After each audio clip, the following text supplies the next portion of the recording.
हमारे उद्धार सब सुख लहे तुम्हारे शरणागति रक्षकाओं को है।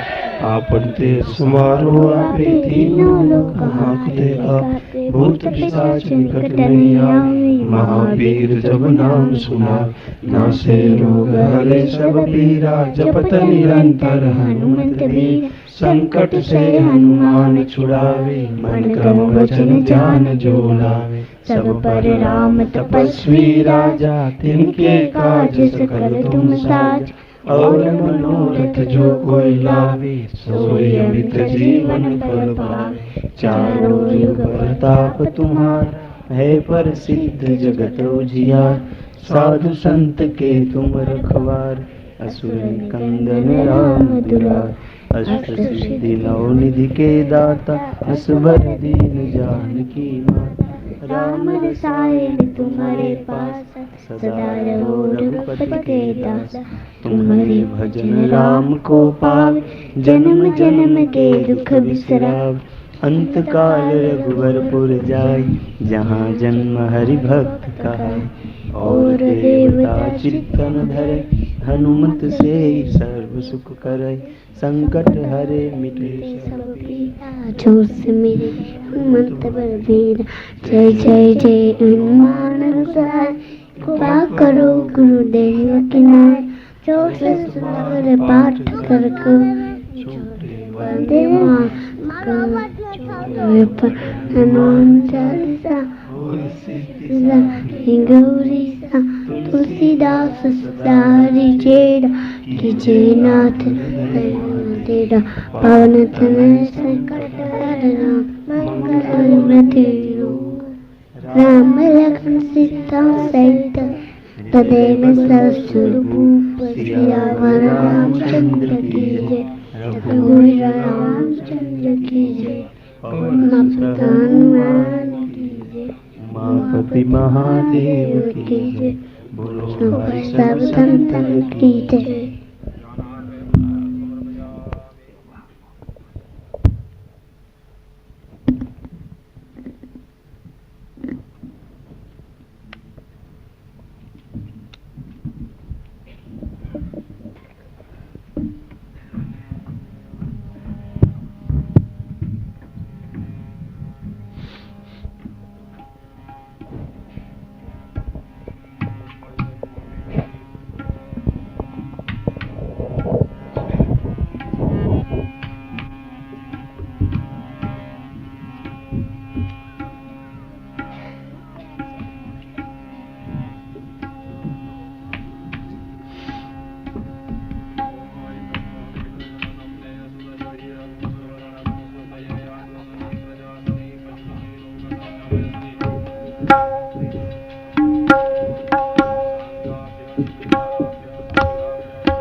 कथा कहूँ मति अनुसार, प्रेम सहित गादी धरूं, पधारिए पवन कुमार सिया वर रामचंद्र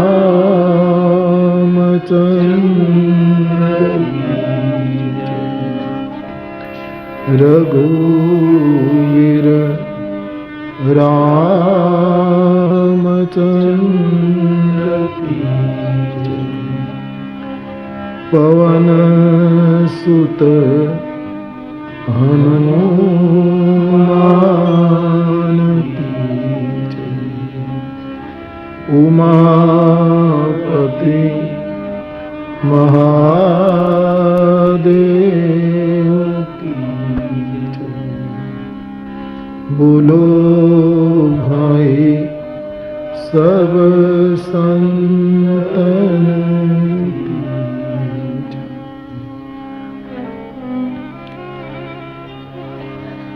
लोका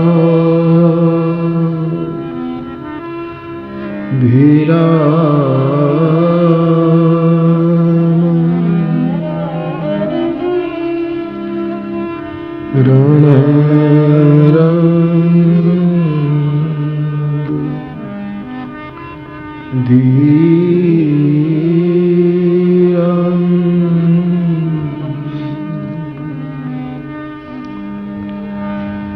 राजीव नेत्रं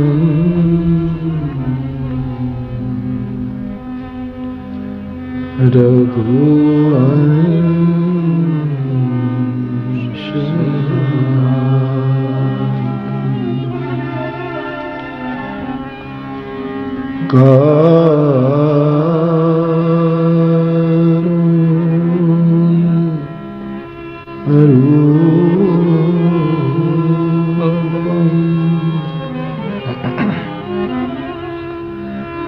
करुणा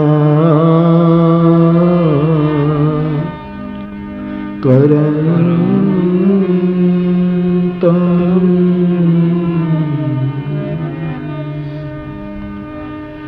श्री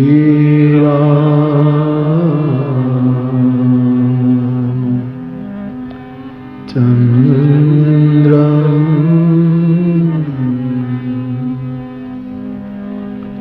शरणं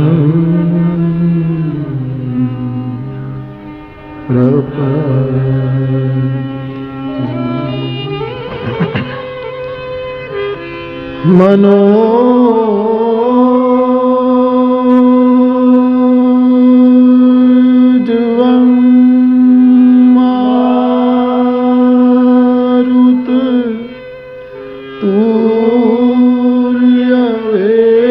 तुल्यवेगं जितेन्द्रियं बुद्धिमतां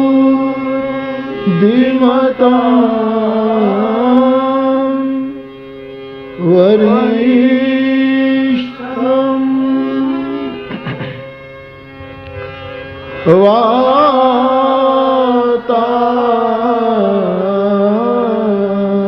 वातात्मजं वानर यूथ मुख्यं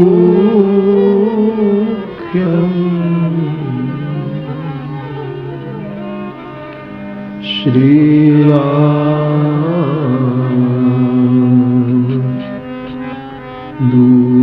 दूतं शरणं प्रपद्ये।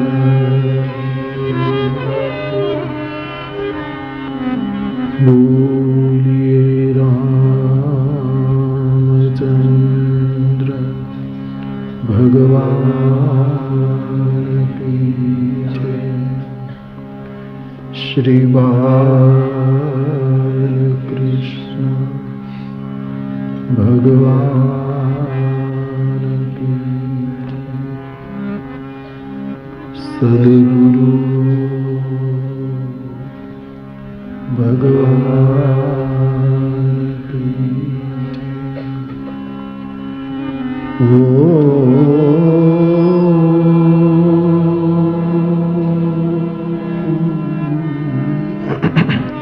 नमः पार्वती पतये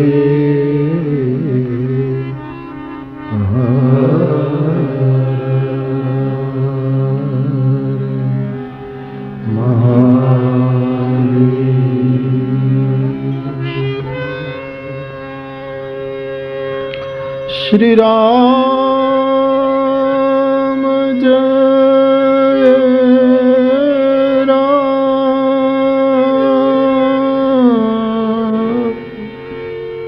जय जय राम।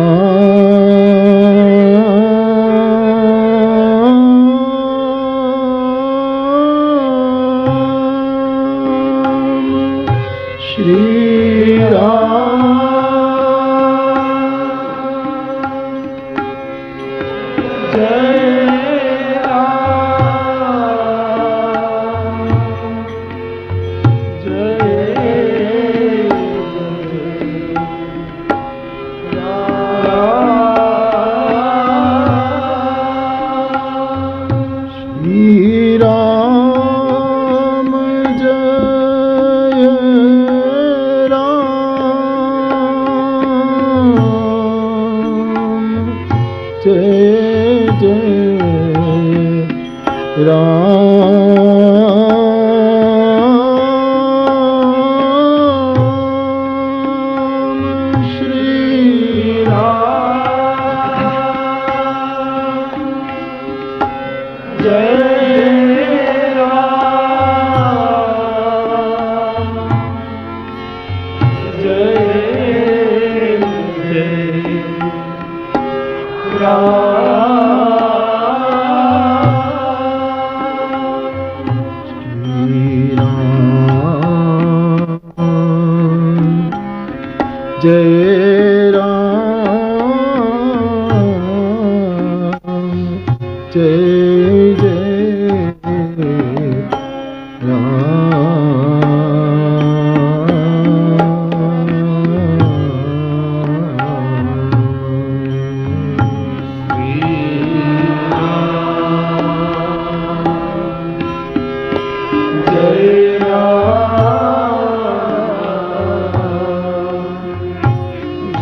जय राम जय जय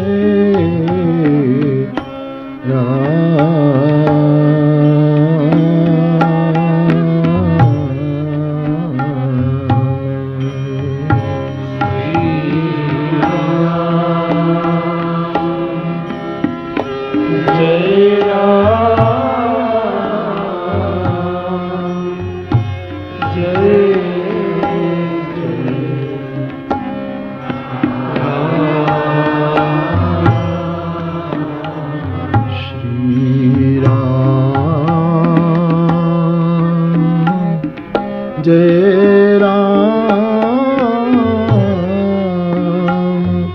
जय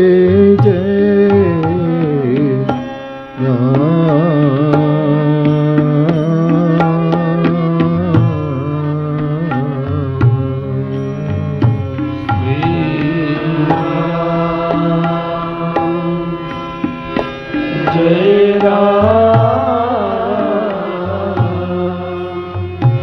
जय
जय राम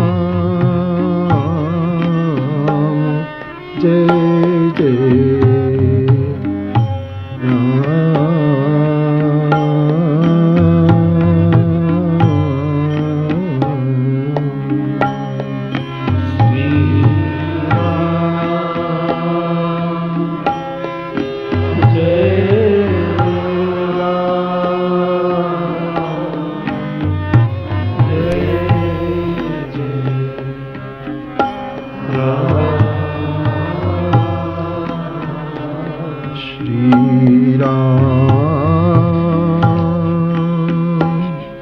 जय राम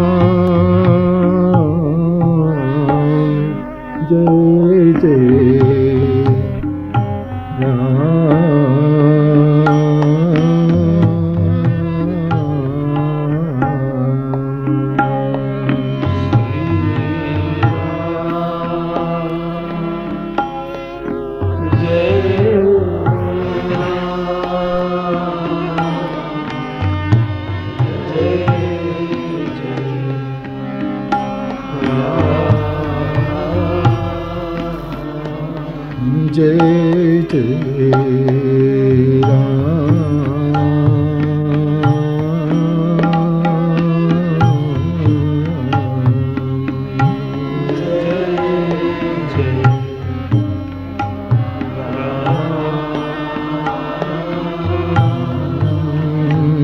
जय जय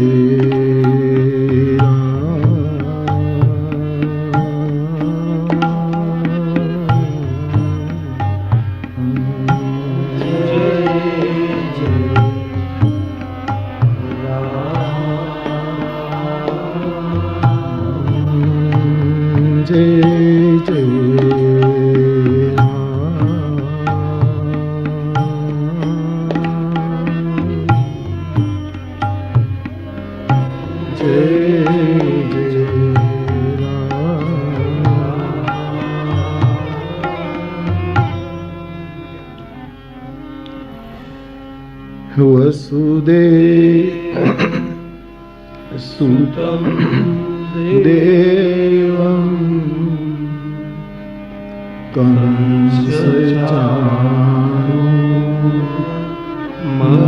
कंसचाणूरमर्दनं देवकी परमानन्दं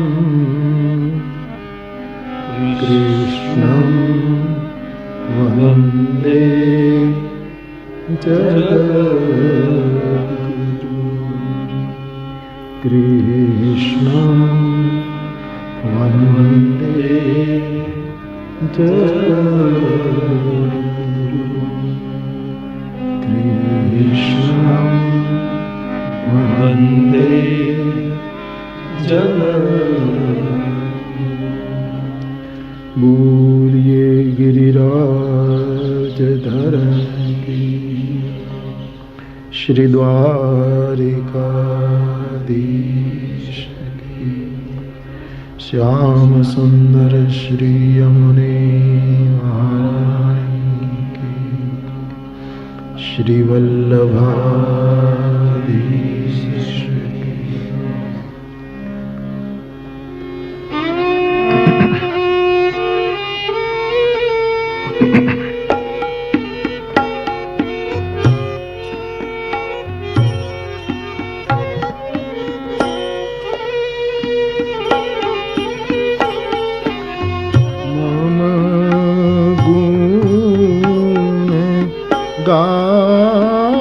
गावत उलक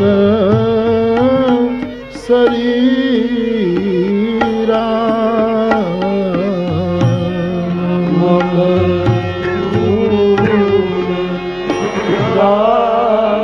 गावत उलक शरीरा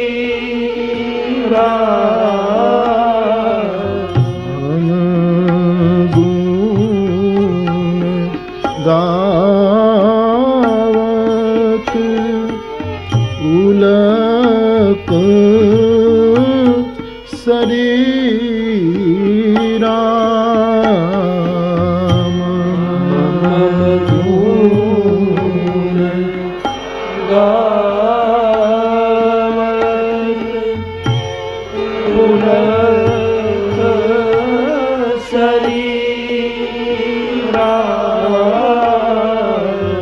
गद गद गिरा नयन बहनीरा गद गद गिरा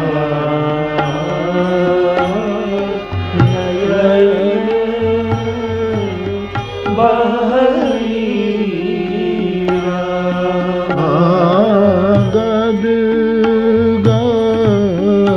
गद गिरा नयन बहनीरा गद गद गिरा नयन बहनीरा काम आदि मददम्भन जाके काम आदि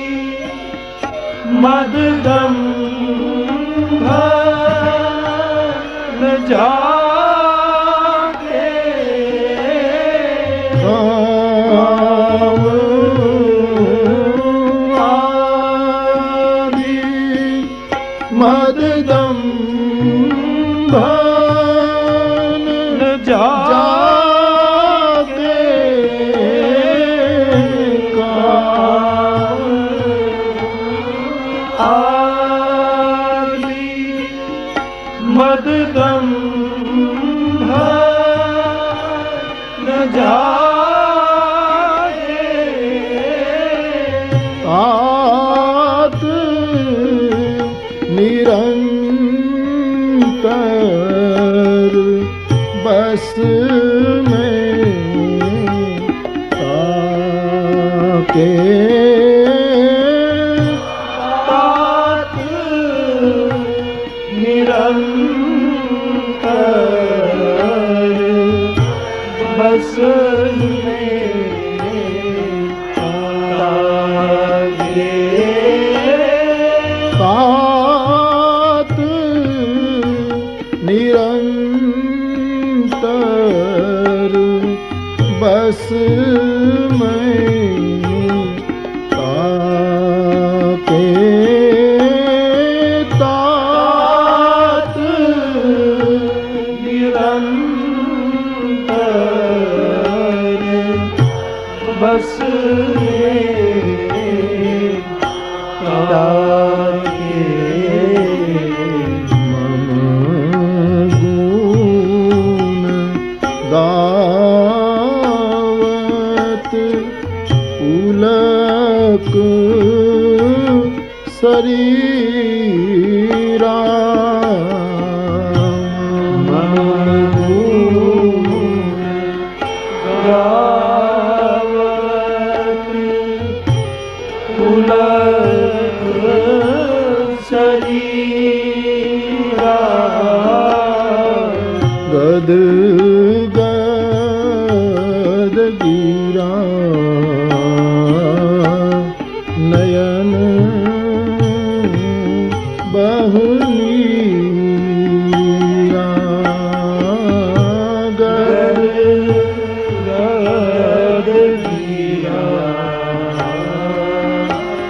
नयन बहनीरा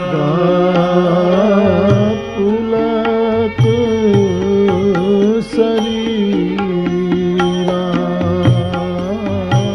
पुलक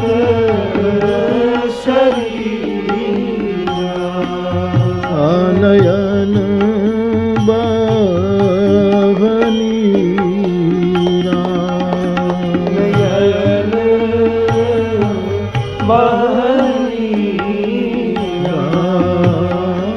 पुलक शरीरा पुलक शरीरा।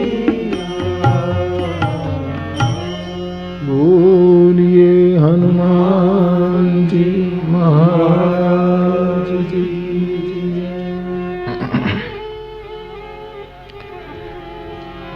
यम प्रव्रजन्त मनुपेतम्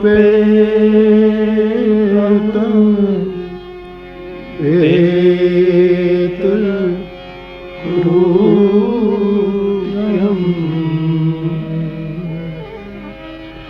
द्वैपायनो विरह कातर आजुहाव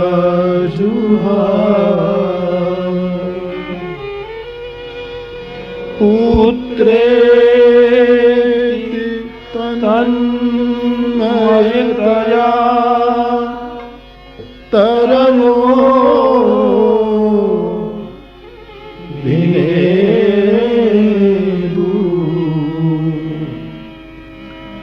तं सर्वभूत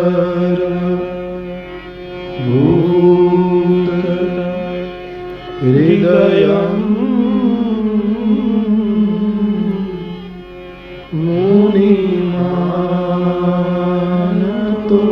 मुनिमानतोऽस्मि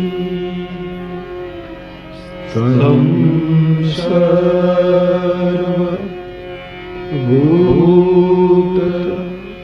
हृदयम्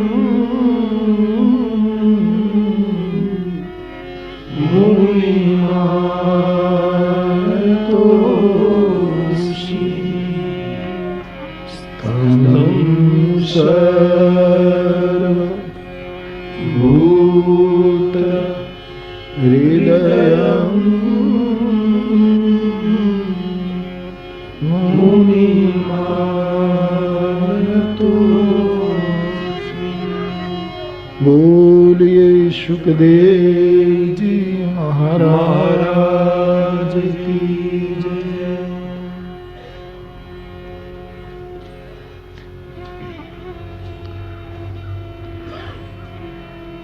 पुनः एक बार हम सब मिलकर के इस शारदीय साधना के दिनों में कुछ और भगवत चर्चा करने जा रहे हैं।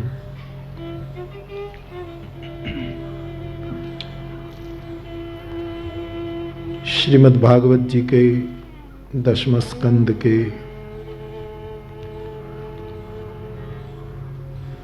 इस प्रसंग को, जिसको गोपी गीत कहते हैं, उसके माध्यम से हम कुछ सालों से दर्शन कर रहे हैं।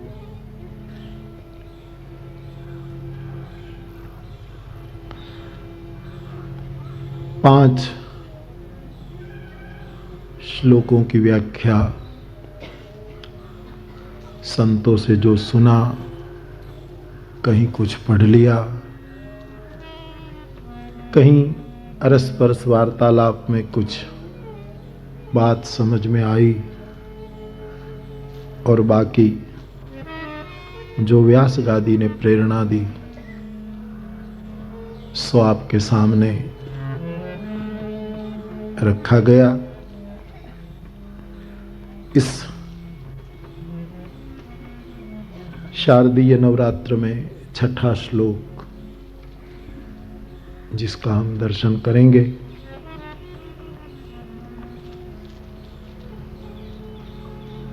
किसी प्रसंग के बहाने,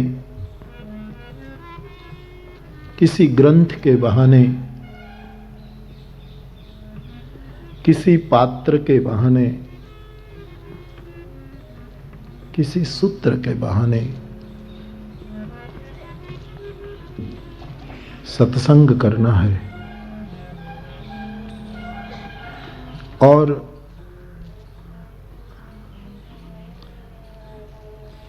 सत्संग करना है तो रामचरितमानस में तो लिखा है कि और सभी साधन फूल है, सत्संग फल है।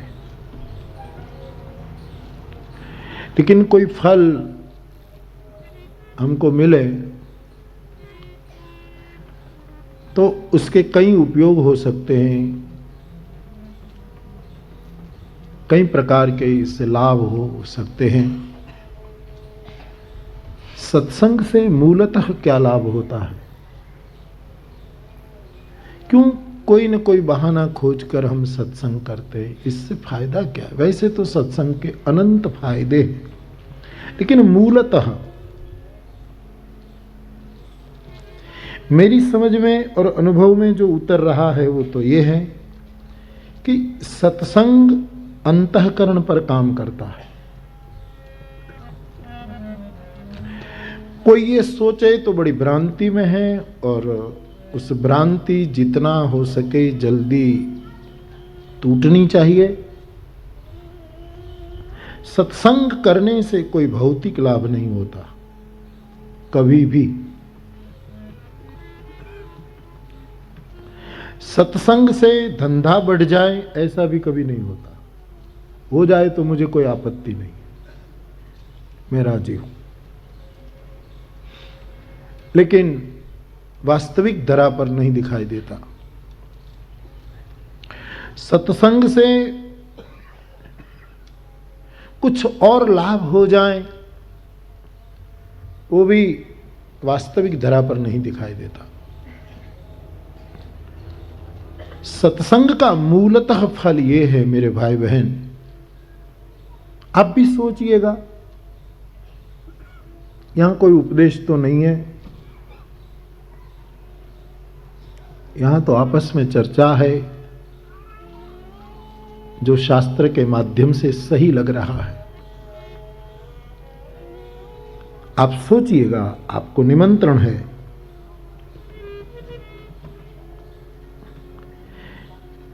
सत्संग से मूलतः फायदा यह है, वैसे तो अनंत फायदे हैं,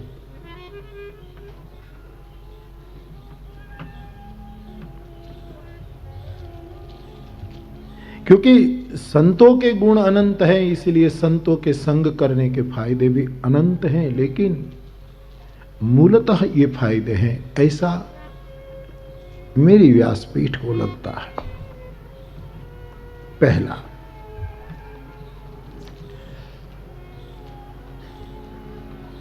सत्संग से मन कल्याणकारी विचार करने लगता है।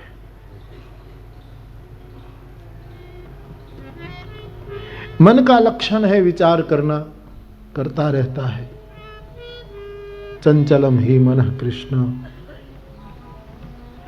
मुझे लगता है कि सत्संग करने से मन की सोच कल्याणकारी होने लगती है। कितने देर तक रहती है वो सबकी अपनी अपनी क्षमता और अपनी अपनी अनुभूति कह सकती है, लेकिन एक बात पक्की लगती है कि सत्संग करने से जीव को मन में कल्याण के विचार आते हैं। थोड़े बहुत, ज्यादा, कम, लेकिन आते हैं। इसलिए मेरा पहला निवेदन है इस कथा का कि सत्संग अंतःकरण पर काम करता है। जैसे कोई डॉक्टर किसी के रोग पर काम करता है, कोई छात्र कोई विषय पर काम करता है, कोई अध्यापक कोई सब्जेक्ट लेकर उस पर काम करता है। सत्संग हमारे अंतःकरण पर काम करता है और आप सुनते सुनते पा सकेंगे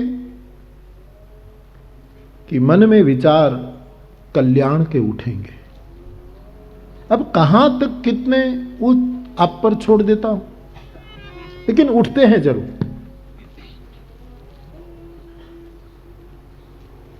और मन का काम विचार करने का है, इसलिए उसको वो करना, उसमें समय ज्यादा बर्बाद करने के बजाय सत्संग करने से उसको कल्याणकारी कार्य में लगा दिया जाए, वो ज्यादा बेहतर है।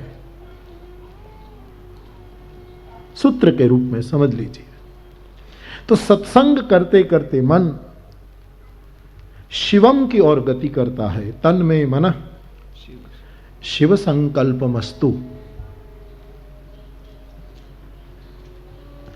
सत्संग करने से बुद्धि निर्मल होने लगती है। बुद्धि का निर्मल करने का एक तो कृपा पक्ष है।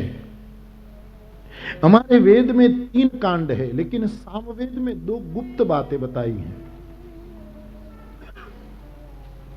वेद ने 3 बातें कही हैं कि भाई तुम अपने जीवन को धन्य करने के लिए उपासना कांड से गुजरो, या तो कहा कि आप कर्म कांड से गुजरो, अथवा तो कहा कि आप ज्ञान कांड से गुजरो। ये 3 कांड बहुत जग प्रसिद्ध, विश्व प्रसिद्ध है वेद के ये 3 विभाग।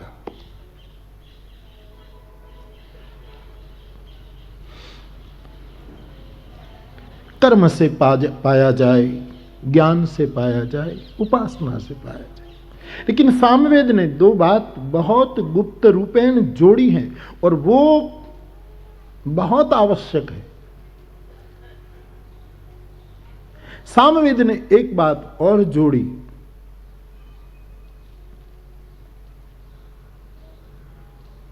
कि उस परम की प्राप्ति, एक चौथा सूत्र सामवेद ने दे दिया, प्रेम प्रपन्नता से आता है। बड़ा प्यारा शब्द चुना, प्रेम पूर्वक शरणागति से होता है। क्योंकि शरणागति हम बहुत ढंग से ले लेते हैं, महिमा है प्रेम पूर्ण शरणागति का। कभी कभी हम समाज में, व्यवहार में भी देखते हैं, बाप को आज्ञा दे बेटे को कि ये कर, उसका मन नहीं होगा तो भी जब करना पड़ता है तो कहेगा कि हाँ ठीक है करते हैं, आप बोलते हैं तो करते हैं, चलो जाते हैं। ये वैसे तो आज्ञांकित हुआ, शरण हुआ, लेकिन प्रेम पूर्ण शरणागति नहीं हुई। प्रेम प्रपन्नता बड़ा प्यारा शब्द है। और 5वां कृपा बल, वो सबसे महत्व की वस्तु। तो बुद्धि निर्मल होती है एक तो कृपा बल से, और दूसरा सत्संग से। कृपा बल का पक्ष रामचरितमानस का बहुत वजनदार पक्ष है। प्रमाण आप सब जानते हैं, आपके स्मरण के लिए। ताके जुग पद कमल मना,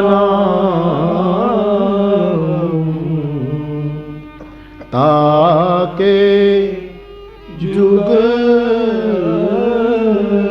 पद, ताके जुग पद कमल मना,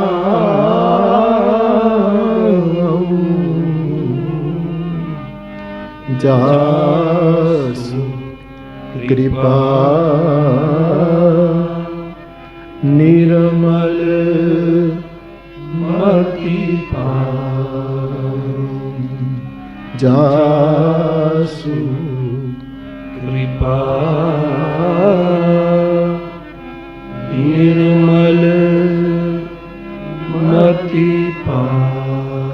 इस परम शक्ति की कृपा से, इस परम शक्तिमान की कृपा से, या तो परम की कृपा से जो नाम देना चाहो, इससे बुद्धि निर्मल होती है। एक तो ये पक्ष है ही। दूसरा पक्ष हमको जो लग रहा है, मैं फिर आपको निमंत्रित कर रहा हूं, आप सोचिएगा। सत्संग से यदि बुद्धि निर्मल नहीं हुई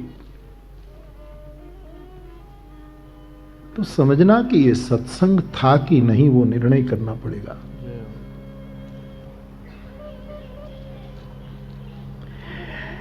और मैं बहुत वास्तविक धरा पर कहना चाहूंगा कि पहले भी मैंने मन के बारे में भी कहा, कितनी मात्रा में कल्याणकारी विचार आए, कितनी देर तक आए, वो आप अपने ढंग से सोचे। उसी तरह बुद्धि कितनी मात्रा में निर्मल हुई, कितनी देर तक निर्मल रही, वो भी सबके बिलग बिलग अनुभव हो सकते हैं। लेकिन एक बात व्यक्तिगत अनुभव पर मैं कह रहा हूं, आप सोचिएगा, सत्संग का दूसरा काम है बुद्धि को निर्मल करना।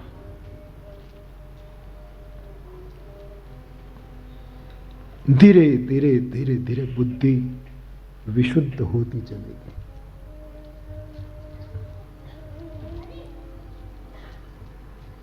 और बहुत आवश्यक है बुद्धि विशुद्ध हो।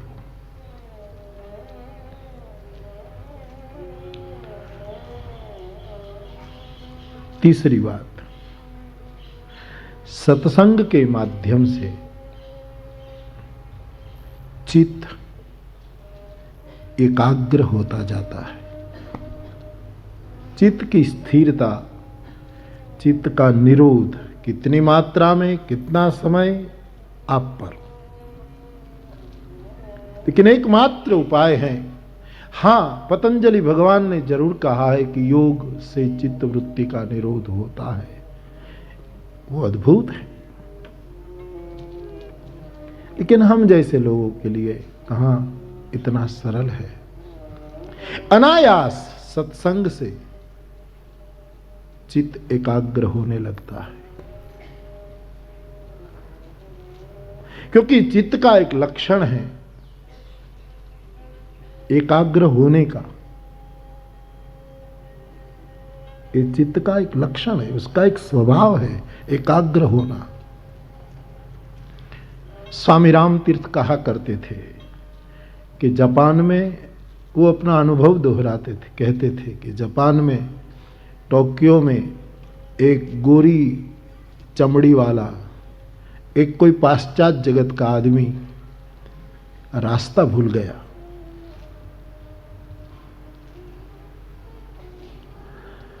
अब अपनी होटल भूल गया, खबर नहीं, होटल का नाम भी भूल गया, अपना टेलीफोन नंबर भूल गया, कमरा नंबर भूल गया, खबर नहीं क्या हुआ। और वहां कोई, जापान में आज भी कोई नहीं बोलता अंग्रेजी, तो उस जमाने में तो बिल्कुल नहीं बोलते होंगे। मेरा भी अनुभव है कि वहां लोग इंग्लिश तक नहीं बोलते, जानने पर भी अपनी ही बोली बोलते हैं। तो बेचारा एकदम विस्मृत हो गया, चारों ओर देखता रहता है, कोई मेरे जैसा कोई पाश्चात्य जगत का कोई आदमी मिल जाए तो मैं पूछ लूं कि भाई मुझे वहीं पहुंचा दो, मैं एकदम भुलावे में हूं। और कोई मिलता नहीं, जिसको पूछो वो जापानीज बोली में बात करता है। तो बेचारा वो हर दुकान, हर जगह पर बोर्ड देखता है कि कहीं अंग्रेजी में बोर्ड लिखा हो, तो वहीं जाकर कम से कम पूछो कि आप इंग्लिश जानते हैं, मुझे मार्गदर्शन करो। तो उस आदमी के ढंग को देखकर टोक्यो की पुलिस को संदेह हो गया। संदेह मानी इस तरह का कि यह आदमी बेचारा गुमराह हो गया है, कहीं भटक गया है, उसको जल्दी हम उसको मार्गदर्शन दें।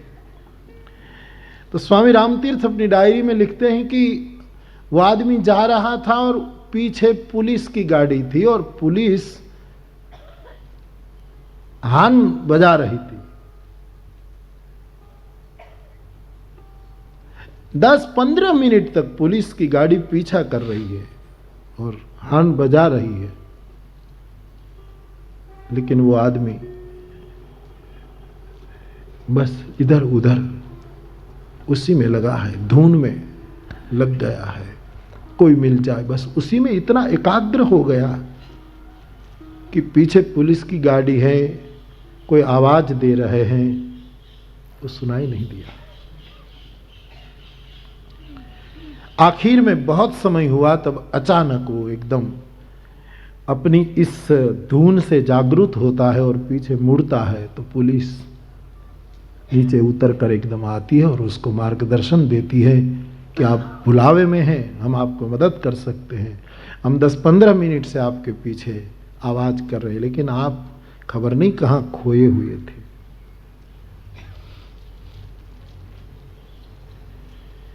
इसका मतलब यह हुआ कि चित्त को कहीं व्यस्त होने का अभ्यास है, उसकी आदत है। वो इतना गुम हो गया उसमें कि पीछे पुलिस आवाज दे रही है, वो उसको सुनाई नहीं दिया। हमारी और आपकी करीब करीब यही दशा हर वक्त ऐसी है। हम भी जब अपना असली मुकाम भूल जाते हैं, अपनी असली एड्रेस को भूल जाते हैं, तब कोई परम सत्ता हमारे पीछे पीछे आवाज करती है, लेकिन वो आवाज इतना मंद स्वर में होता है और हमारी चित्त की कहीं न कहीं इतनी एकाग्रता होती है कि हम इस शास्त्र की आवाज या तो संत की आवाज या तो सदगुरु की आवाज को हम समझ नहीं पाते, हम उसको पकड़ नहीं पाते। तो स्वामी रामतीर्थ ने निर्णय लिया कि चित्त का ये लक्षण है कि कहीं न कहीं एकाग्र हो जाना। सत्संग से यह फायदा होता है कि चित्त अच्छी जगह एकाग्र होने लगता है। कुछ मात्रा में तो सत्संग जब वार्ता के रूप में, शब्दों के रूप में, चर्चा के रूप में चलता है, तब भी कुछ मात्रा में तो चित्त एकाग्र हो ही जाता है, कुछ मात्रा में। फिर कितने हम अंदर उतरे हैं, उसके मुताबिक सत्संग के बाद भी चित्त की एकाग्रता बनी रहती है। तो समझ में ये उतर रहा है कि ये सब जो सत्संग हम करते रहते हैं, कथा के माध्यम से, किसी न किसी के माध्यम से ये सब आयोजन होते रहे, इसका मूलतः फल क्या है? यही बुद्धि की निर्मलता। मन शुभ विचार करे, कल्याणमयी विचारों में मन चले और चित्त एकाग्र होता चले। और चौथा,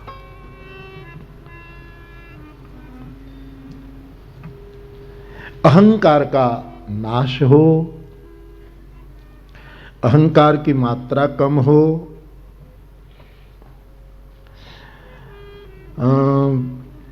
अहंकार दब जाए, अथवा तो अहंकार साधक को दिखाई दे, समझ में आने लगे कि ये अहंकार है, ऐसा कुछ होता है। जितना आदमी सत्संग करेगा उसका अहंकार धीरे धीरे नष्ट होगा। ये नियम है, धीरे धीरे या तो दब जाएगा सत्संग के प्रपात से, वो ऊपर नहीं उठ पाएगा,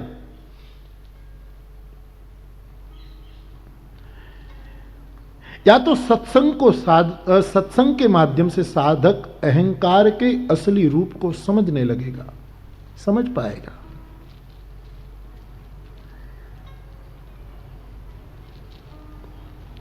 हमारे यहां अहंकार के लिए 3 शब्द बड़े प्रसिद्ध है। फिर तो गुजराती भाषा में, अन्य भाषा में इसके समानार्थ बहुत शब्द है, लेकिन अहंकार के बारे में 3 शब्द बड़े प्रसिद्ध है। एक तो मद, एक अभिमान और एक अहंकार अथवा अहंता, जो आप शब्द स्वीकार करें। फिर तो घमंड आदि आदि शब्द बहुत हैं।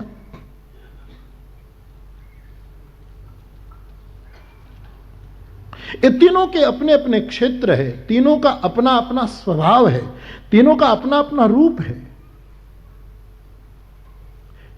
और साहित्य में ये तीनों शब्द आए तो उस पर हमको सोचने के लिए बाध्य नहीं करते, लेकिन जब शास्त्र में, भारतीय वांग्मय में, सदग्रंथ में जब ये तीन शब्द आते हैं, तब किसी भी विचारक को, किसी भी उस चिंतन करने वालों को, किसी भी उपासक को, किसी भी भजनानंदी पुरुष को बाध्य कर देता है कि उस पर सोचे।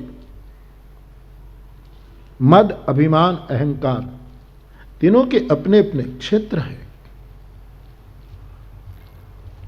और ये सदग्रंथ में जब शब्द आते हैं तब कुछ और अर्थ रखते हैं।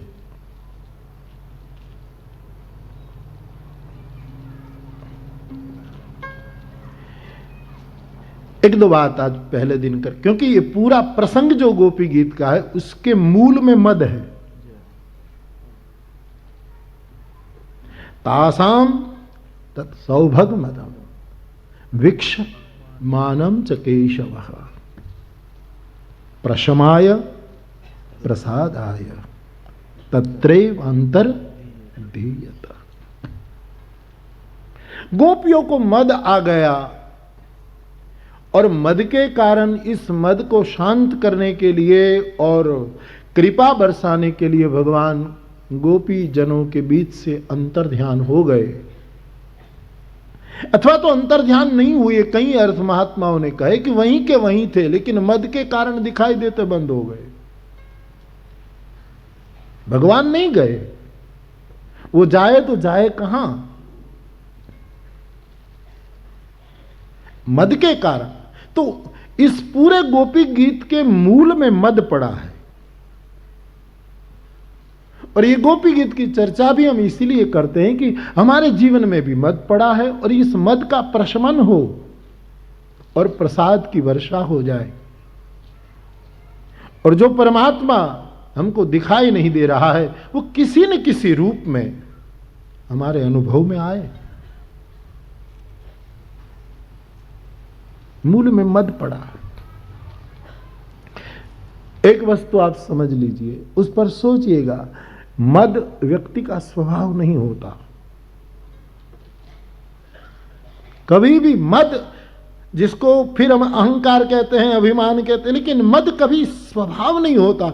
मद सदैव किसी न किसी घटना के आगमन पर होता है, और वो आगमन बंद हो जाए, घटना शांत हो जाए तो मद भी शांत हो जाए। मद तो मदिरावाचक शब्द है। पी ली, आदमी उलझ गया, 2 घंटे के बाद उतर गई, आदमी था वैसा हो गया। कभी भी मद स्वभावगत नहीं हो सकता। मद आगंतुक है। गोस्वामी जी उसका जवाब देते हैं।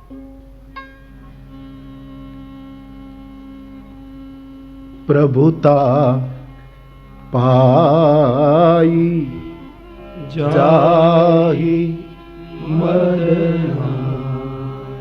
कोई पद मिल गया, मद आया। कोई प्रभुता मिल गई, अहम मद, एकदम मदिरा चढ़ गई। और जो वस्तु गोपी जनों के स्वभाव में अहंकार नहीं है, ध्यान देना, गोपी जनों के स्वभाव में अभिमान भी नहीं है। अभिमान का थोड़ा अंश, मान का भाग जरूर है, लेकिन अहंकार बिल्कुल नहीं। मद आया है।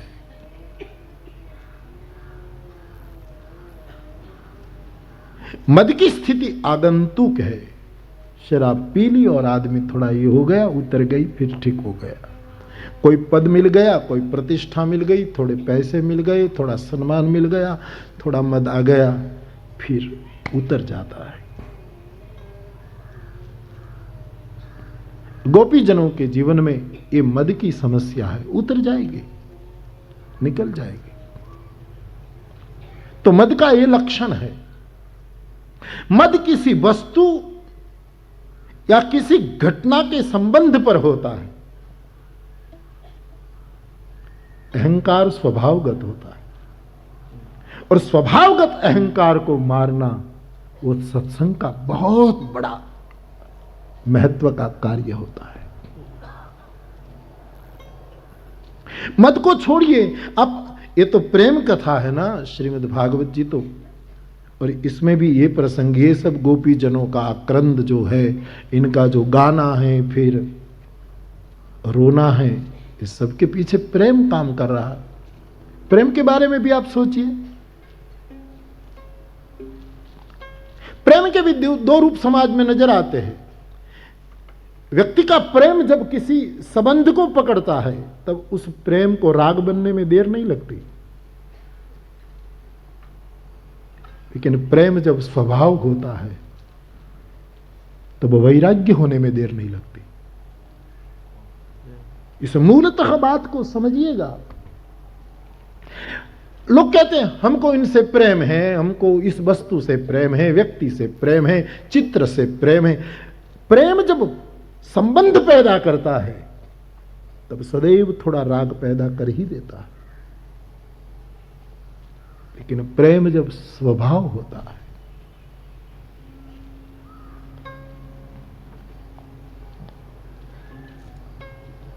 तब वैराग्य निर्माण करता। ये नियम है।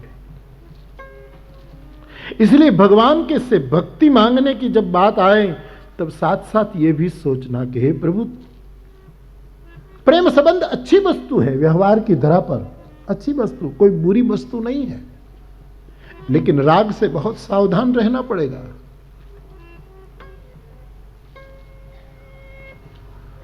क्योंकि संगात संजायते कामा, कामात क्रोधो भी जायते, क्रोधात भवति सम्मोह।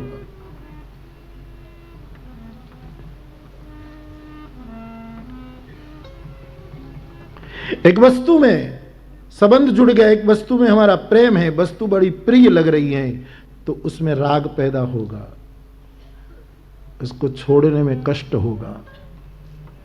और प्रेम जब स्वभाव होता है तब छोड़ने में कभी कष्ट नहीं होता, तब वैराग्य का निर्माण हो जाता है, पूरा वैराग्य पैदा हो जाता है। और जीव कैसे भी वैराग्य में प्रस्थापित हो, ये बहुत जरूरी है। आज के जमाने में सबसे बड़ा कोई मुश्किल परिस्थिति आई हो तो व्यक्ति का वैराग्य कमजोर हुआ, वैराग्य दृढ़ हो, ये बहुत जरूरी है। और वो होता है प्रेम स्वभाव से। जिसके स्वभाव में प्रेम हो, संबंध में नहीं। संबंध में ठीक है, धरा पर ठीक है, लेकिन सावधान बहुत रहना पड़ेगा।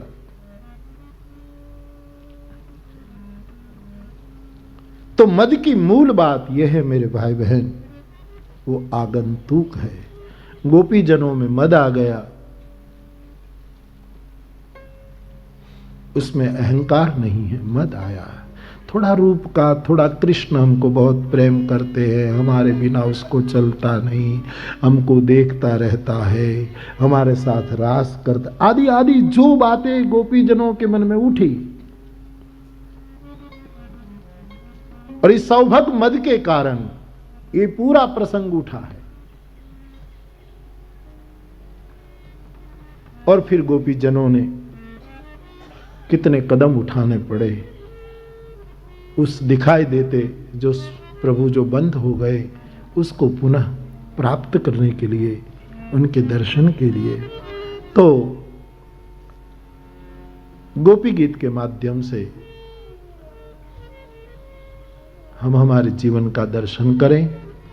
और ये छठा श्लोक जो इस शारदीय साधना का केंद्र है, उसका एक बार गान करें, उसका सरल अर्थ समझ लें, फिर उस पर भगवान जो जो प्रेरणा करें उसकी चर्चा हम इन दिनों में करते रहेंगे। व्रज जनार्दिहन्योषिता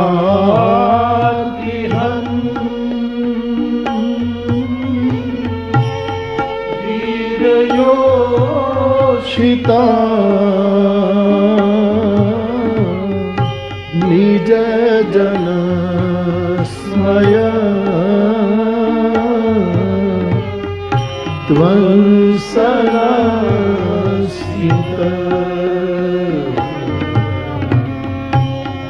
भज सखे भव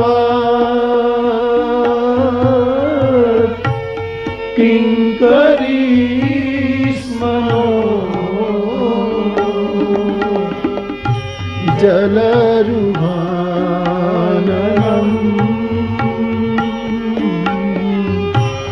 चारुदर्शय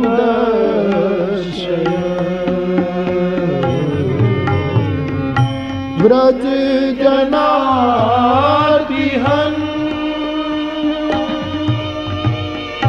वीरयोषिता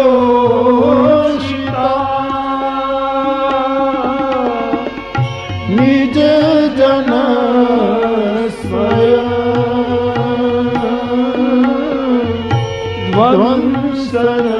ध्वंसनस्मिता भज सखे भव किंकरी स्मरो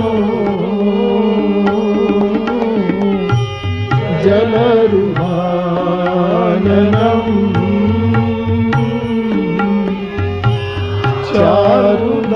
चारुदर्शय जयति तेऽधिकम्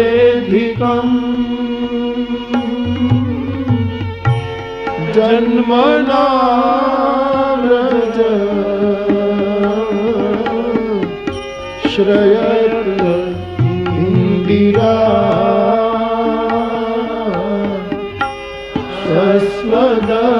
शश्वदत्रही दयित दृश्यता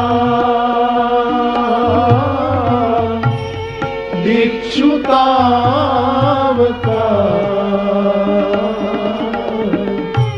स्वयिधृता सव स्वामी चिन्वते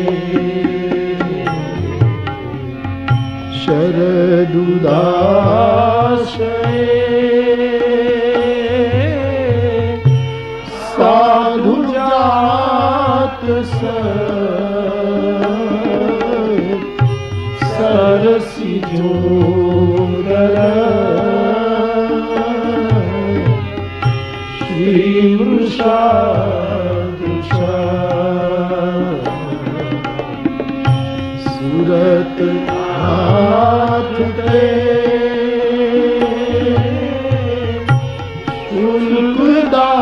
शुल्कदासिका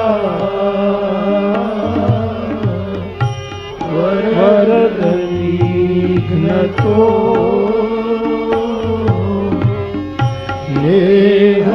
नेहलिंगध वरदनिघ्न तो नेह किंगध।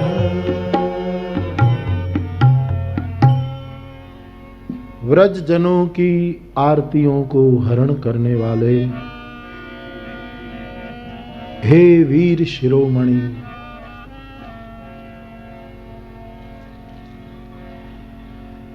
हमको मद आ गया, हमको कुछ बीमारी आ गई, इस बीमारी का नाश करना आपके लिए खेल मात्र है। केवल एक बार आप मुस्कुरा दे, एक बार आपकी बत्ती सी भी न दिखाई दे, केवल थोड़ा सा गाल में स्मित कर दे और हमारे मदादी जो दोष हैं वो नष्ट हो सकते हैं। हम आपकी किंकरियां हैं, हम आपको भजते हैं गोविंद, यानी हम आपको प्रेम करते हैं, हमसे रूठो ना। और आपका जो ये जलरुहाननम जो है, ये जो मुखारविंद आपका जो है, मुख कमल है, उसका पुनः हमें दर्शन कराओ। मूल सार तो इतना है, लेकिन बहुत सी बात सुखदेव जी ने इस श्लोक में रख दी है। महात्मा लोग थकते नहीं, उसकी परिभाषा करते करते, जिसको जो अनुभव हुआ फिर गाया, फिर गाया, फिर गाया, गाते रहे। मूल तो इतनी बात है, हमारी आरती को आप हरण करने वाले, आप एक बार मुस्कुरा दें तो जिस मद के कारण ये आपत्ति हम पर आई है, उसके लिए इतना बड़ा दंड देने की जरूरत नहीं है कि आप अदृश्य हो जाएं, अथवा तो हम आपको देख न पाए। ये सब दंड इतना कड़ा जुल्म करने की जरूरत नहीं है, आप केवल हंस देते।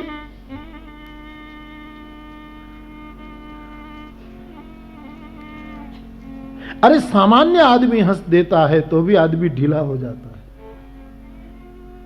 तो तुम्हारी मुस्कान तो कुछ और है। हाले गम उनको सुनाते जाइए, हाले गम उनको सुनाते जाइए, शर्त इतनी है कि बस मुस्कुराते जाइए। कोई भी आदमी यदि मुस्कुराते जाए तो वेदना कम हो जाएगी, आदमी ठंडा होगा, आदमी को राहत पहुंचेगी।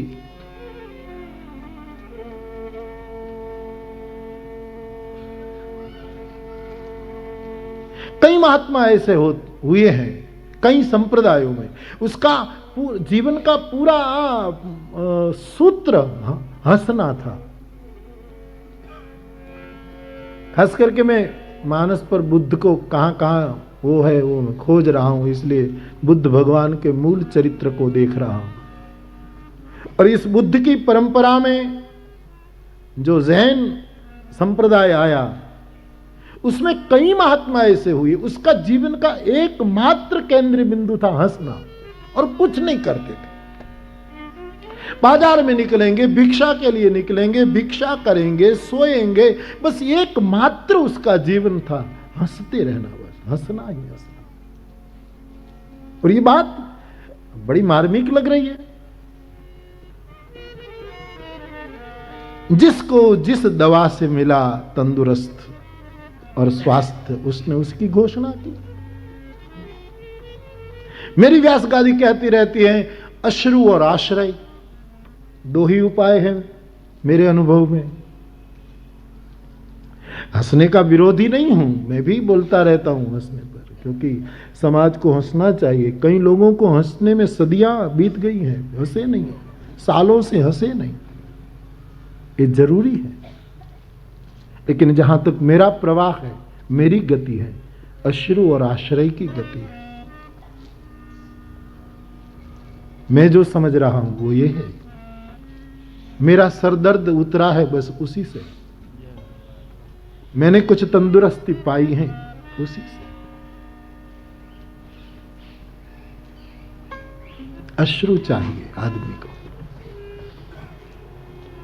और इस बात को कई संतों से, यानी जो शरीर से हाजिर नहीं है, ऐसे कई संतों की जब अब बातें मैं कहीं पढ़ लेता हूं या तो कहीं से सुन लेता हूं तो बल मिलता है। मैंने न उनको पहले पढ़ा था, न उनके बारे में सुना था, लेकिन सहमत है। बहुत बड़ा मैल निकल जाता है आदमी की आंख में अश्रु आ जाए। और ध्यान देना मेरे भाई बहन, अश्रु को न सुख से संबंध है न दुख से संबंध है, ये गलत है दर्शन। लोग कहते हैं बेचारे पर दुख है इसीलिए रो रहा है, लोग कहते हैं इतना सुख हो गया ना इसीलिए, नहीं, गलत है, मूलतः गलत है, कहीं चूक हो रही है, सावधान।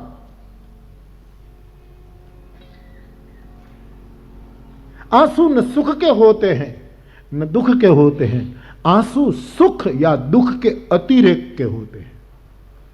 सुख और दुख के साथ इनका कोई संबंध नहीं। ये खबर है आंसू, या तो इनके जीवन में दुख हद से बढ़ गया है, ये खबर देता है आंसू, प्रमाण पत्र, या तो इनके जीवन में सुख हद से ज्यादा बढ़ गया, उसका प्रमाण है आंसू। सुख दुख से क्या लेना देना आंसुओं को। आंसू तो सुख की सीमा होती है, दुख की सीमा होती है। हद से सुख थोड़े होते ज्यादा नहीं, एक हद से ज्यादा सुख भी नहीं। भगवान दुख भी देता है तो बहुत हमारी कक्षा देख कर देता है, हद से ज्यादा नहीं देता। तो अश्रु और गोपी जन भी उसी में गई है। इति गोप्य प्रगायन्त्य प्रलपन्त्य चित्रधा रुरुदुः सुस्वरम राजन कृष्ण दर्शन लालसा। रुरुदुः सुस्वर। और दूसरा मेरा जो कहना है, आश्रय, दृढ़ाश्रय। किसी का दृढ़ आश्रय हो और फिर तुम्हारी, मैं दो बात कहता हूं, दृग में अश्रु और आश्रय में दृढ़ता, बस आदमी पा जाएगा, आदमी कृतकृत्य हो जाएगा। अकारण अश्रु हो जीवन में, ये भी एक रास्ता है, हंसना भी एक रास्ता है। अरे 24 कला क्रोध करो ना, तो वो भी रास्ता है। खंडित नहीं होना चाहिए क्रोध, 24 घंटा क्रोध करो। कई लोग क्रोध से पा गए हैं, मैं कोई ऐसे जेब की बातें नहीं कहता हूं। 24 घंटे मद और अभिमान में रहे ऐसे लोग भी किसी न किसी रूप में इस परम से जुड़ गए हैं। 24 घंटों कामना में डूबे हुए लोग, लेकिन तैल धारावत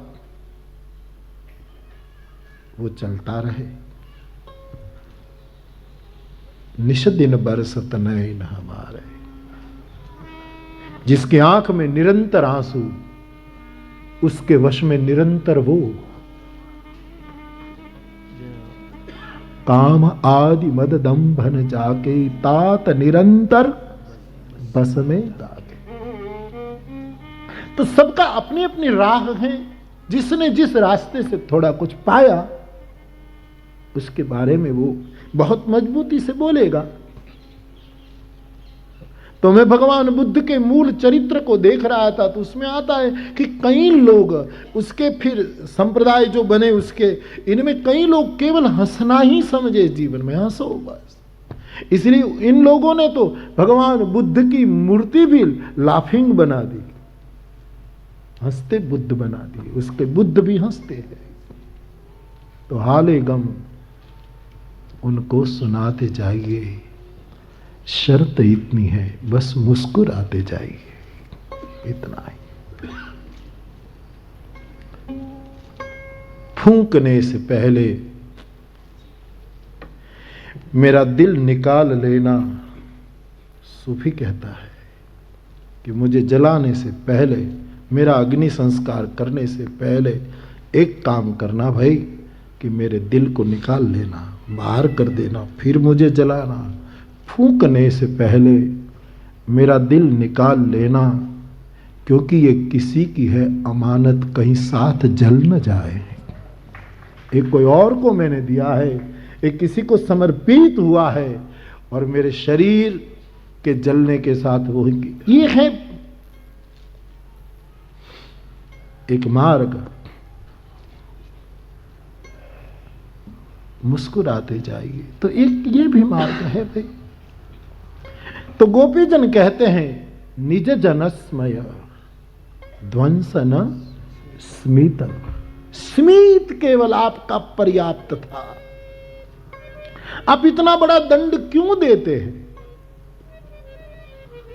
अरे किसी के रोने पर, किसी का हंसना अच्छा नहीं लगता व्यवहार की धरा पर, लेकिन हे गोविंद तू व्यवहार से पर है। हम दुखी हैं, हम परेशान हैं, दर दर भटक रहे हैं, और इसका कारण हम कबूल करते हैं, हमारा स्वयं का मद है, हमारा मान उसी का कारण बना है।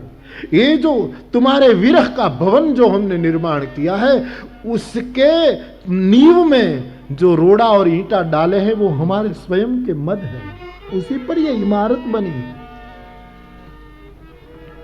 आप केवल स्मित कर देते, और हम पराये नहीं हैं। भज सखे भवा किंकरीश्वरो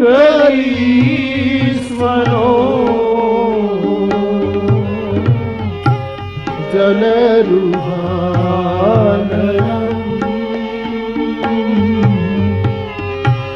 चारुदर्शय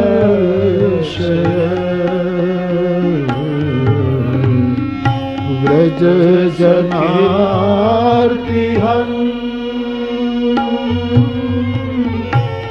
वीरयोषिता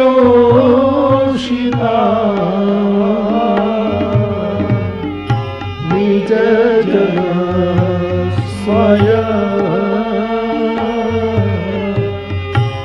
ध्वंसनसिता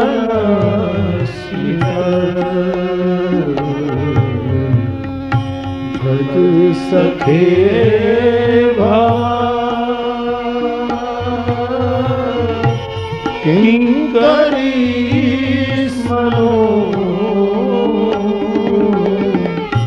जलरुहानयम्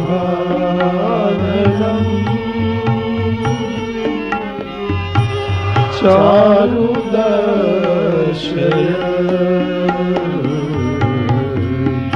जलरुहानयम्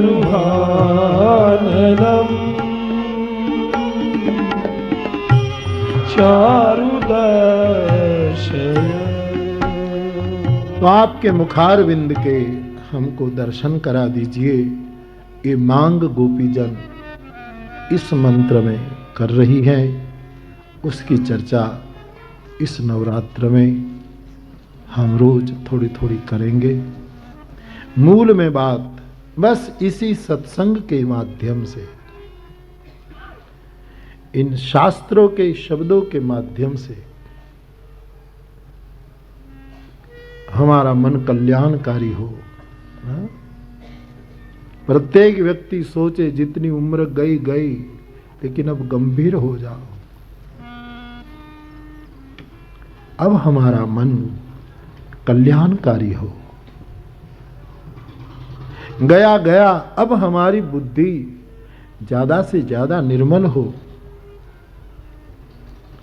अब हमारा चित्त शुभ में एकाग्र हो, अच्छी जगह स्थिर हो, और हमारा मद, हमारा मान और हमारा अहंकार, इनके जो विलग विलग क्षेत्र है उसको थोड़ा हम समझ पाएं, या तो दब जाएं, हमारा पर हमला न करे, या तो धीरे धीरे क्रमशः नाश हो जाए। ऐसा कुछ सत्संग से हो तो सत्संग काम कर रहा है, भगवत कथाएं काम कर रही है मानव के अंतःकरण पर। ये प्रत्येक व्यक्ति के अंतःकरण पर काम हो रहा है। लोग कहते कथाओं से क्या फायदा, कथा से क्या होता है। ठीक है, बाल पंडितों की ये चर्चा है। ऐसा बोलने वाले अध्यात्म जगत में अभी बच्चे हैं। उसने अभी ठीक से प्रवेश नहीं किया। एक भगवत कथा से, एक कोई सत्संग के आयोजन से कितने अंतःकरण पर काम हो रहा है। इसलिए बहुत जरूरी है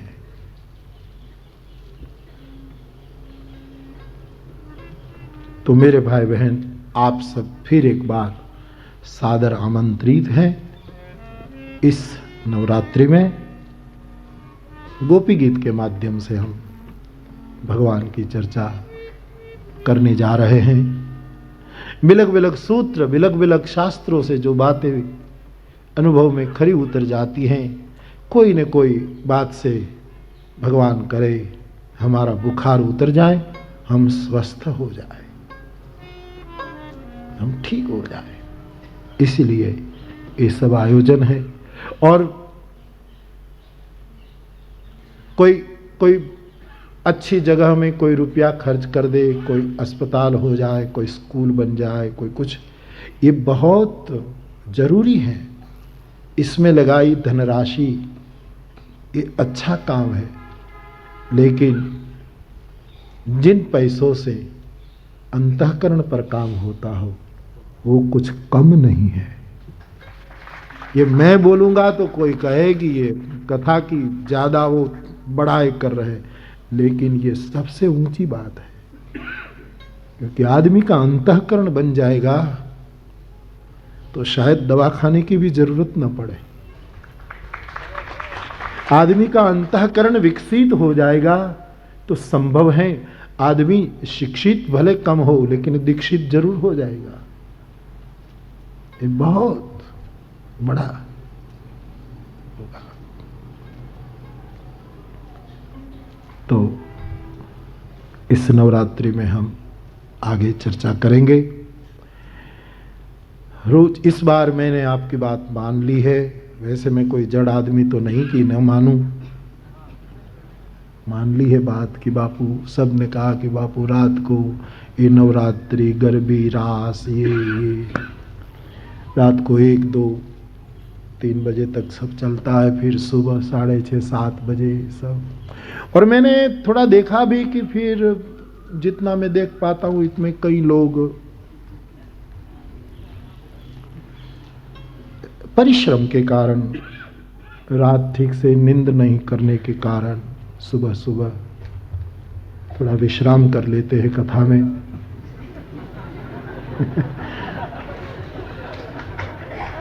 पर मेरा तो खुला निमंत्रण है, विश्राम के लिए भी कथा में ही आओ, सो जाओ, खुले मैदान से सो जाओ। कोई नारियली का पेड़ ठीक से मिल जाए लेकर 2 घंटे, कोई बात नहीं। कुछ तो हुआ ना, परिणाम तो आया कि आपको कुछ विश्राम तो मिल गया। परम विश्राम कभी से कभी इसमें से निकलेगा, लेकिन सूत्र चला जाएगा। थोड़ा अच्छा नहीं लगेगा तो जिसको ऐसा मैंने देखा भी कभी कभी, तो सबकी ये बात थी। और फिर मैंने भी सोचा कि ठीक है, चलो कलयुग में शाम को ही कथा होती है, सतयुग में सुबह में कथा, त्रेता में थोड़ा 9 बजे के बाद तभी कथा, द्वापर में फिर दोपहर के बाद कथा, और कलयुग में सायंकाल को कथा। ऐसा है। तो इसीलिए हमने ये बात स्वीकार कर ली कि नहीं ठीक है, चलो हमको तो कहना ही है, कैसे भी रात को कोई कहे तो रात को बोले, हमको तो कहा। यही मैं कहता हूं ना कि यही धंधा है, एकमात्र है धंधा। मानी कोई उपार्जन करने का नहीं, धंधा शब्द मैं अपने ढंग से यूज कर रहा हूं, कोई दूसरे संदर्भ में नहीं, एकमात्र यही। तो इसलिए सायंकाल का समय रखा है। रोज 4:30 बजे कथा शुरू होगी, और फिर आपको फिर सायंकाल को संध्या पूजा, दीप धूप, माता जी का नौरता आते जो करेंगे, तो 4:30 बजे शुरू करेंगे, और समय पर आपको 6:30, 7 बजे के अंदर फिर यहाँ से छोड़ देंगे, ताकि सबके नियम व्रत भी निभ जाएं। तो रोज सायंकाल को कथा रहेगी, और हम रोज मिल करके, कोई उपदेश नहीं है, भागवत का मैं कथाकार नहीं हूं, आप सब जानते हैं, लेकिन ये गीत ने मुझे बहुत फायदा दिया है। इस गोपी जनों के गीत ने मेरे जीवन में बहुत उपयोगी हुआ है, क्योंकि मैं तो मानस के साथ उसको जोड़ता हूं। इसलिए गोपी गीत के मूल में भी मानस की ही 2 पंक्ति मैंने लगा रखी है।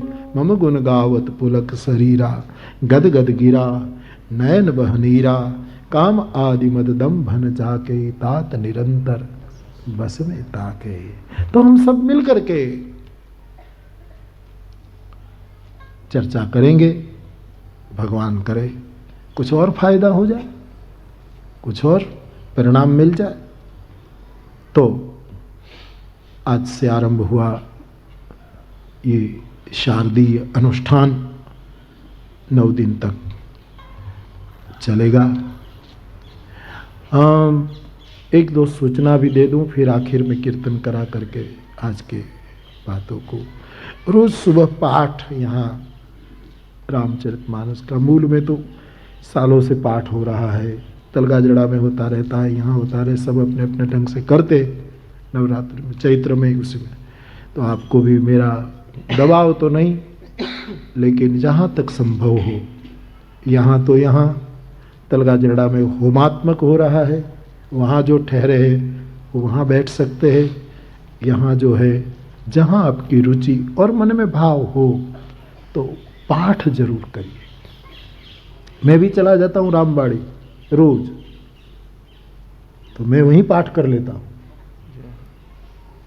और आप यहाँ से दौड़कर 12:30 बजे जल्दी वहाँ पहुँचेंगे तो मैं मिलने वाला नहीं। इसलिए मेरी प्रार्थना जरूर है, आपको अनुकूल हो तो सब पाठ करें। महुआ वालों को भी प्रार्थना कि आपको भी अनुकूल हो तो पाठ में सम्मिलित होइए। समय मिले तो मानस का खूब गान कीजिए। मानस ने कितना बड़ा काम किया है, जो बल है उनका है। गुजराती में कहूँ तो फाट्या फरिए छे एनु कारण आज है, और कौन कारण, कितना बल है। मेरे तो अनुभव में उतरा है, इसलिए मैं बोल रहा हूं कि रामायण में रस है।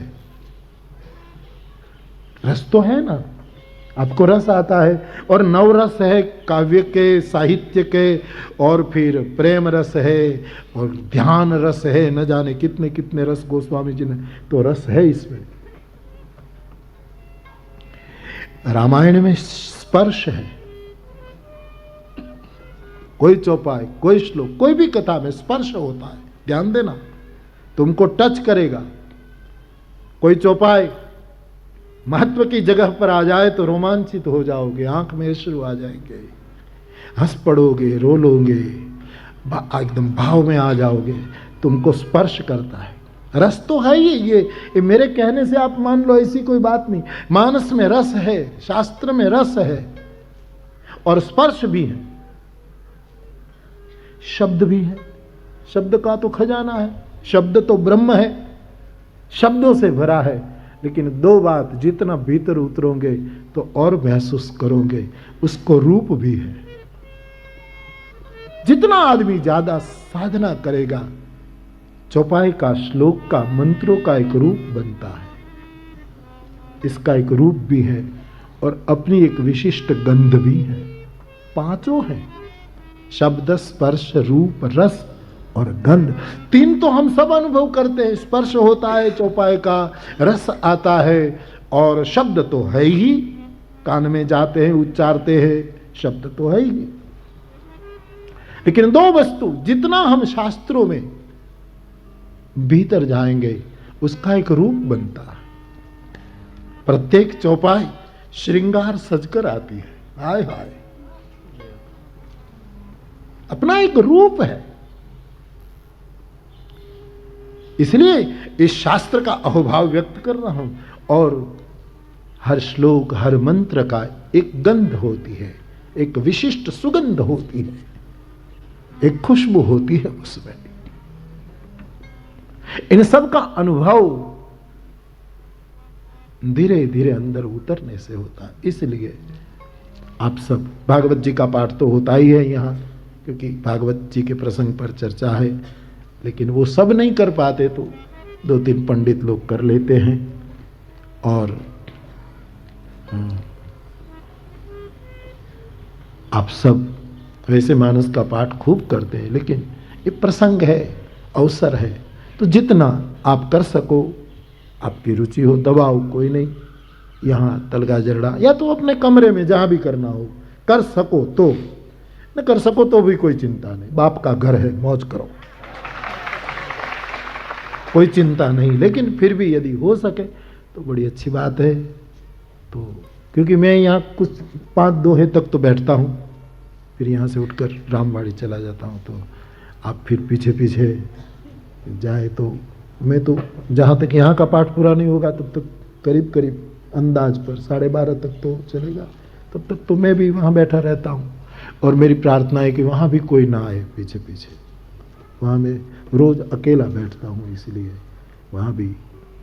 तो आप पाठ में सम्मिलित होइएगा, आपको रस पड़े, आपको अनुकूल हो सब तरह से तो करिएगा, न करो तो भी कोई चिंता नहीं। तो ये पाठ का क्रम सुबह कितने बजे? 9:30 9:30 बजे पाठ यहाँ होगा। तरगायला सुबह जल्दी होगा 8 बजे, चित्रकूट धाम में 8 बजे होगा, यहाँ 9:30 बजे होगा, जहाँ आपको जैसी आपकी सुविधा, मैं कोई आग्रह नहीं कर रहा हूँ। तो इतना ख्याल करें और फिर जो जो कार्यक्रम होगा सो आपको बताया जाएगा। आज यहाँ ही हम शब्दों को विराम दो। इससे पूर्व गाइए गणपति।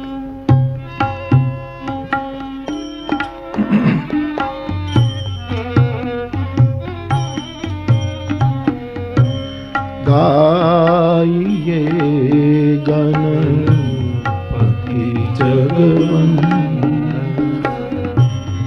गाइए गणपति जगवंदन। शंकर सुवन भवानी नंदन, शंकर सुवन भवानी नंदन। मंगल मूर्ति मारुत नंदन, मंगल मूर्ति मारुत नंदन। सकल अमंगल मूल निकंदन, सकल अमंगल मूल निकंदन। गाइए गणपति जगवंदन,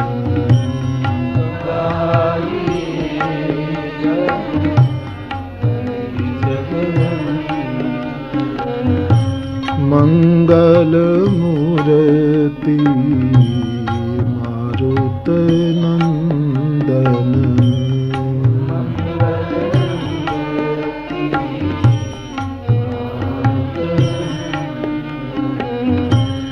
गाइए गणपति जगवंदन, गाइए गणपति जगवंदन। हरे कृष्णा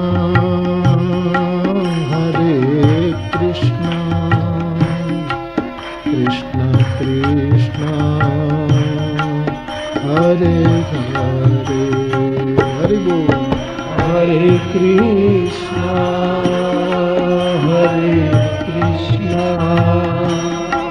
कृष्ण कृष्ण हरे हे हरे राम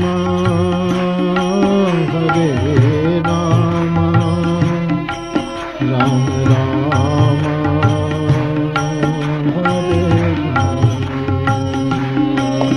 हरे हरे राम राम हरे हे हरे कृष्ण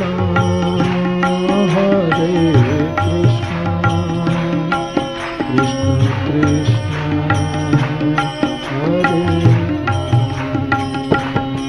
हरे कृष्ण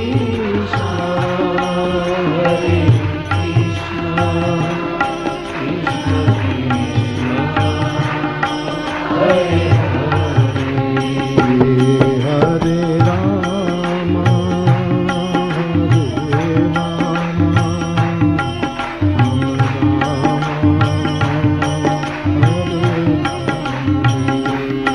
हरे राम हरे राम राम राम हरे हरे कृष्ण कृष्ण कृष्ण हरे हरे कृष्ण कृष्ण कृष्ण हरे हरे राम हरे राम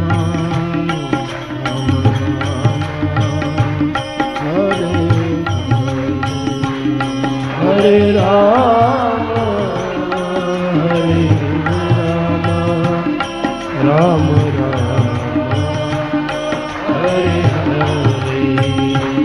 हरे कृष्णा हरे कृष्णा हरे हरे, हरे कृष्णा हरे कृष्णा, कृष्ण हरे हरे। हरे राम हरे राम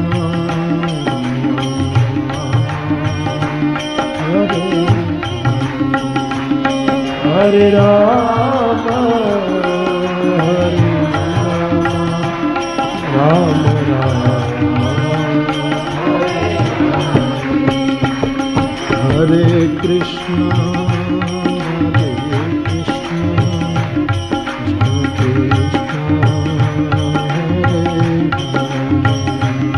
हरे कृष्ण हरि बोल।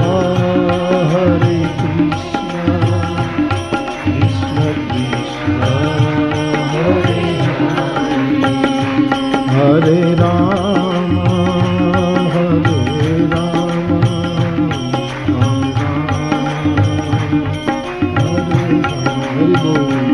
हरे राम हरे राम, राम राम हरे हरे कृष्णा हरे कृष्णा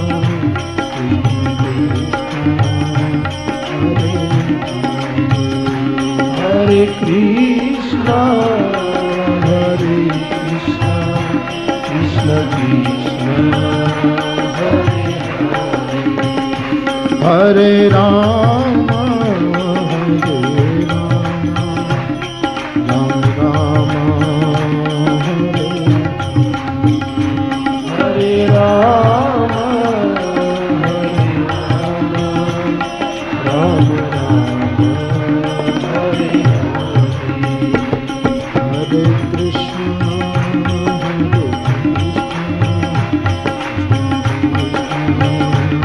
हरे हरि बोल। हरे कृष्णा हरे कृष्णा कृष्ण कृष्ण हरे हरे। हरे राम हरे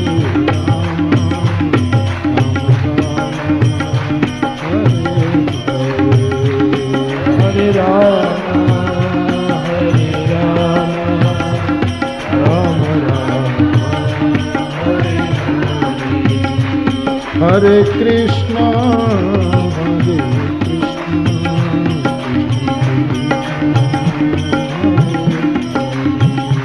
हरे कृष्णा हरे कृष्णा कृष्ण कृष्ण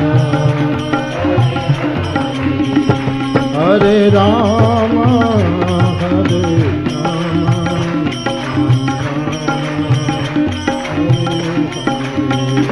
हरे राम हरे राम,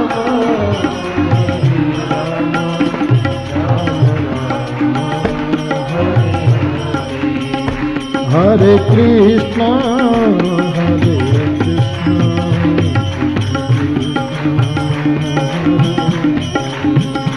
हरे कृष्णा हरे कृष्णा कृष्ण कृष्ण हरे हरे। कितनी ही दीवार मजबूत हो लेकिन रोज एक हथौड़ा मारो, समय का सवाल है, कभी न कभी द्वार हो जाता है। रोज थोड़ा थोड़ा लगाने से। वैसे कलयुग है बाप, थोड़ा थोड़ा हरि नाम लेने से द्वार बन जाता है, दीवारें टूट जाती। इसलिए हरे राम हरे राम हरे हरे हरे राम हरे राम, राम राम हरे हरे। हरे कृष्णा कृष्ण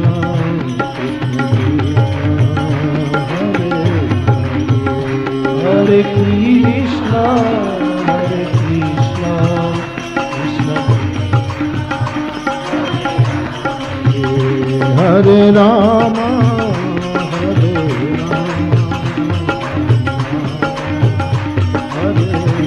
हरि बोल। हरे राम राम राम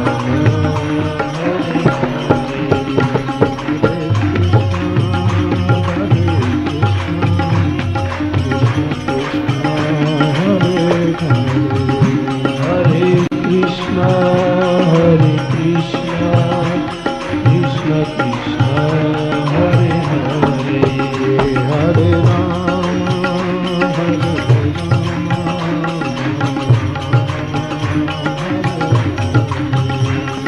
राम हरे राम राम राम हरे हरे हरे कृष्ण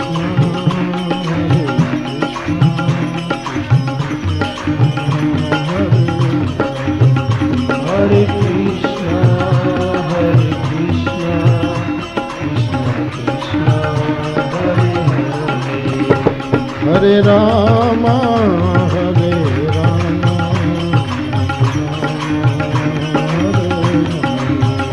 हरे राम राम राम हरे हरे हरे राम हरे राम राम हरे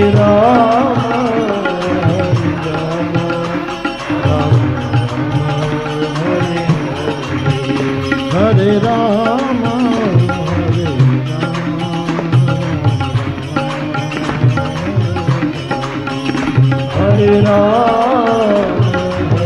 राम राम हरे हरे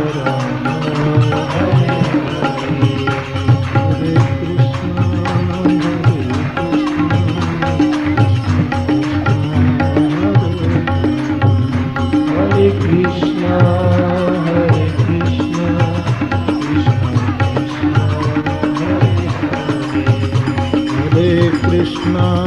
हरे हरे हरे कृष्णा हरे कृष्णा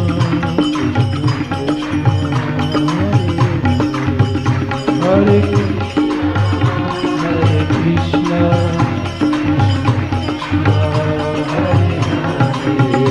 हरे कृष्णा कृष्णा हरे हरे हरे कृष्ण कृष्ण कृष्ण हरे हरे हरे राम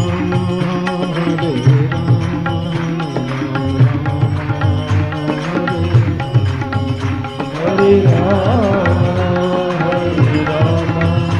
राम हरे हरे हरे कृष्णा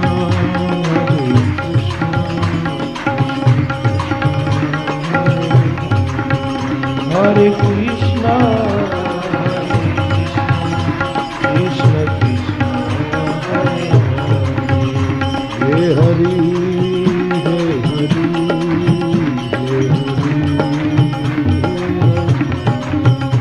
हे हरि हे हरि हे हरि हे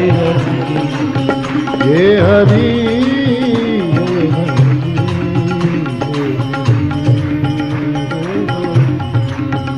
हे हरि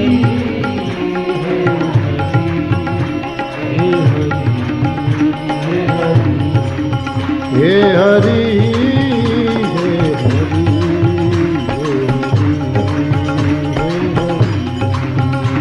हरि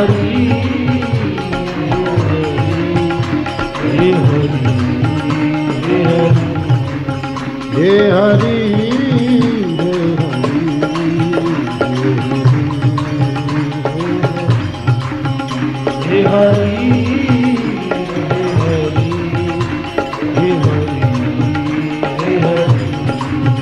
हे हरि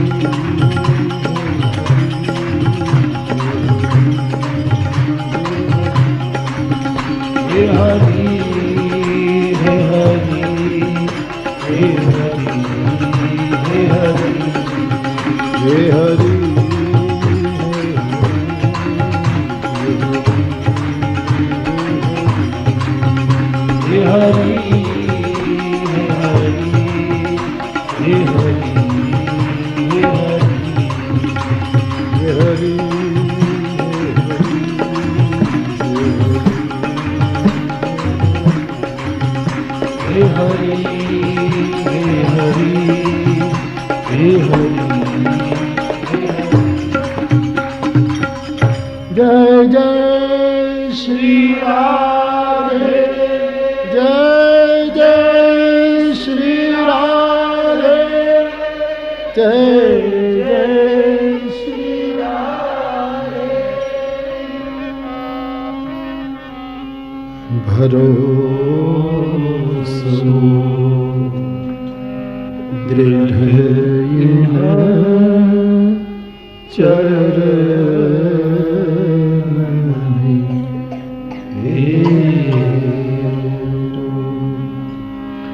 श्री वल्लभ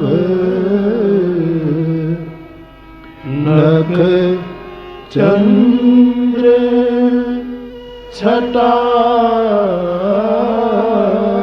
बिनु, श्री वल्लभ नख चंद्र छटा बिनु, सब जग माही अंधेरो,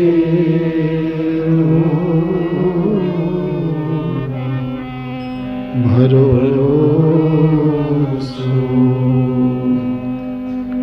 दृढ़ इह चरण।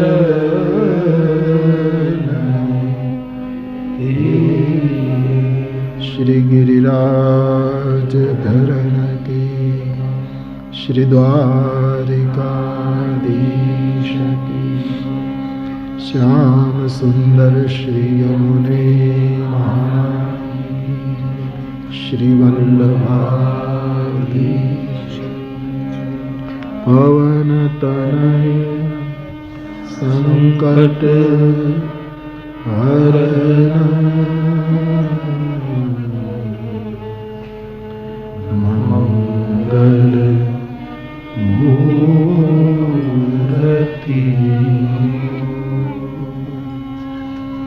राम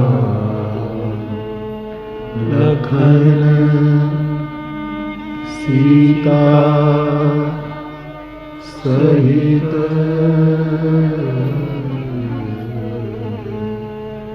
हृदय बसहु सुर। बोलिए हनुमान जी महाराज की जय। सत्संग विराम ले रहा है। कल सायंकाल 4:30 बजे समय पर कथा शुरू हो जाएगी, इसीलिए आप समय पर आ जाएं। 4:30 बजे आगे बढ़ेंगे भाव और श्रद्धा के साथ। बोलिए रामचंद्र भगवान की जय। श्री बालकृष्ण भगवान की जय। सद्गुरु भगवान की जय। ओ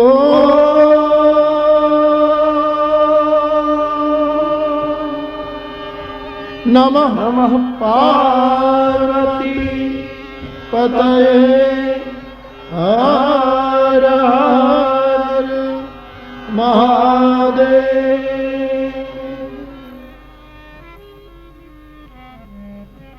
श्री गिरिराज धरण